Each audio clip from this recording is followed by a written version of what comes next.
समय कार्रवाई शुरू। महत्वपूर्ण कार्य है। इस सत्र में सरकार के सदन के प्रति विश्वास मत प्राप्त किए जाने पर विचार होगा। साथ ही सदन के अध्यक्ष के प्रति अविश्वास के संकल्प पर विचार होगा। इसके अलावा वर्ष का प्रथम सत्र होने की स्थिति में महामहिम राज्यपाल का भी भाषण भी होगा। माननीय सदस्यगण, यह संसदीय व्यवस्था की खूबसूरती है कि यहाँ हर तरह के गंभीर विषय आपसी विचार विमर्श से सुलझाए जाते हैं।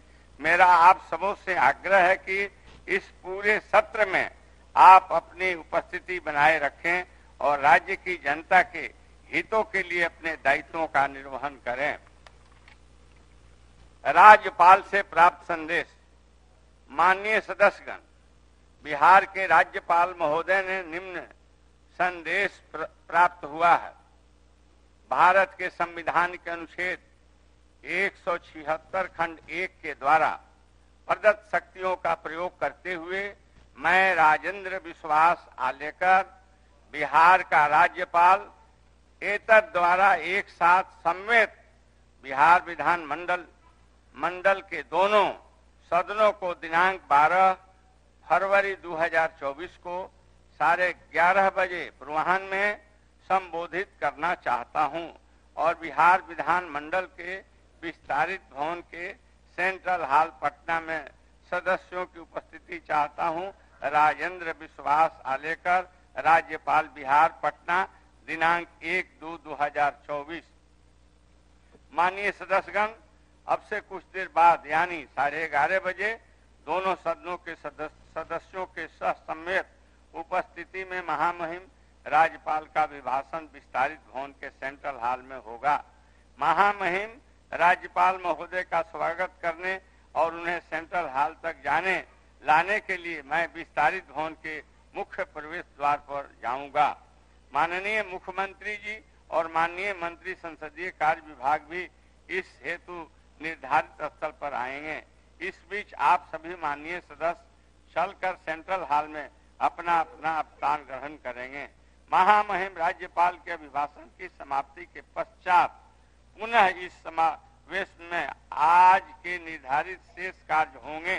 अतः आप सभी माननीय सदस्यगण अभिभाषण समाप्त होने के तत्काल बाद सेंट्रल हॉल से आकर इस सदन में अपना स्थान पुनः ग्रहण कर लेंगे। अब आगे की कार्रवाई सेंट्रल हॉल में होगी।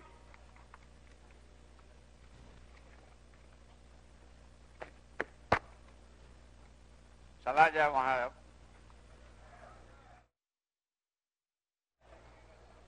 चल रहा है, हम कहाँ साथ छोड़ने वाले।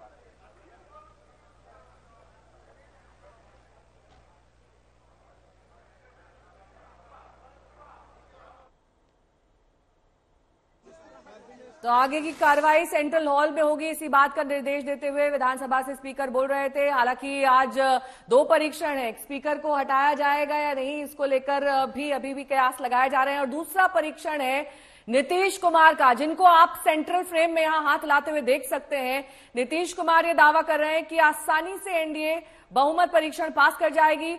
सुबह 11:30 बजे यानी कि अब से लगभग 20 मिनट बाद राज्यपाल का अभिभाषण होगा। राज्यपाल अभिभाषण के बाद बहुमत परीक्षण के लिए आमंत्रित करेंगे। सुजीत झा मेरे सहयोगी जुड़ गए हैं, आदित्य वैभव भी तमाम जानकारी के साथ जुड़ गए हैं। सुजीत का रुख करेंगे। सुजीत, लगातार सस्पेंस, कौन आएगा कौन नहीं आएगा, फ्लोर टेस्ट का हिस्सा कौन बनेगा, और बीती रात जितना ड्रामा हुआ अभी भी उस पर पूर्ण विराम नहीं लगा है। देखिए, ये ड्रामा काफी दिनों के बाद, काफी वर्षों के बाद बिहार में हो रहा है। विधायक तो करीब करीब भूल ही गए थे कि इस तरह का भी ड्रामा कभी पहले हुआ करता था। एक जमाना ऐसा था कि विधायकों को लोग अपहरण करके रख लेते थे और कई कई दिनों तक उनको बंधक बनाया जाता था सरकार बनाने के लिए। लेकिन अब जो वर्तमान परिस्थिति है, जो अभी की राजनीति है, उसमें इस तरह के दृष्टांत अब नजर नहीं आते। लेकिन 2000 में इस तरह का हुआ था, हम लोग उसके साक्षी रहे हैं 2000 के विधानसभा चुनाव के बाद। पर ये जो ड्रामा हुआ है, ये निश्चित तौर पर हम कह सकते हैं कि आप देखिए, जो आप देखिए 2 पंचवर्षीय योजना हम कह सकते हैं कि 2015 से 20 में एक ही बार परिवर्तन हुआ। 2020 से आज 24 चल रहा है, ये तीसरी बार परिवर्तन हुआ है। ये इतना ज्यादा परिवर्तन होना जो है, निश्चित रूप से कहीं ना कहीं विधायकों को भी इस बात के लिए सोचने पर मजबूर किया कि भाई बार बार नेतृत्व का जो फैसला हो रहा है उसमें वो कितना एडजस्ट करें, और उसको लेकर नाराजगी कहीं ना कहीं थी। अभी आरजेडी के सरकार के साथ सरकार थी, अभी बीजेपी के साथ सरकार है, तो निश्चित तौर पर जो आरजेडी को सत्ता से बेदखल किया गया तो उसकी मंशा ये रही कि इसमें कुछ खेला किया जाए, और खेला करने का प्रयास भी किया गया। निश्चित तौर पर आप देखिए। ठीक है सुजीत, आपका रुख कर रहे हैं एक बार फिर से आदित्य वैभव का भी रुख कर लेते हैं। आदित्य वैभव, अब तो देखिए कुल मिलाकर यहाँ पर परिस्थितियां बहुत स्पष्ट दिखनी शुरू हो गई हैं, लेकिन फिर भी नजर फ्लोर टेस्ट पर होगा कि होता क्या है। लेकिन यहाँ पर क्या अभी जो खबरें आ रही थी कांग्रेस को लेकर, कुछ विधायक जरूर पहुंचे थे तेजस्वी के घर पर, लेकिन वो वहां से निकल रहे हैं, तो क्या वहां कोई असंतुष्टि इस वक्त अगर कांग्रेस पार्टी में है? क्या कांग्रेस पार्टी के विधायक जा सकते हैं क्या बीजेपी के साथ? ऑडियो नहीं आ रहा है। ठीक है, आदित्य का दोबारा रुख करेंगे। आदित्य वैभव को हमारी आवाज नहीं मिल रही है। सुजीत हमारे सहयोगी लगातार जुड़े हैं। सुजीत, मुझे नहीं लगता इससे लंबा विधानसभा का रास्ता कभी रहा होगा, क्योंकि कहा कई विधायकों के बारे में जा रहा है कि पहुंच रहे हैं, अभी तक पहुंचे ही नहीं है।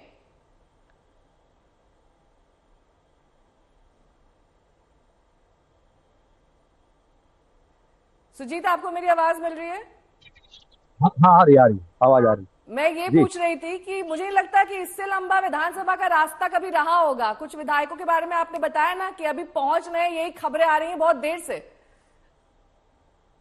जी बिल्कुल, जैसा कि मैंने बताया कि कुछ रास्ते में है, जैसे कि रश्मि वर्मा के बारे में ये कहा जा रहा है कि वो रास्ते में है, कभी भी आ सकती है।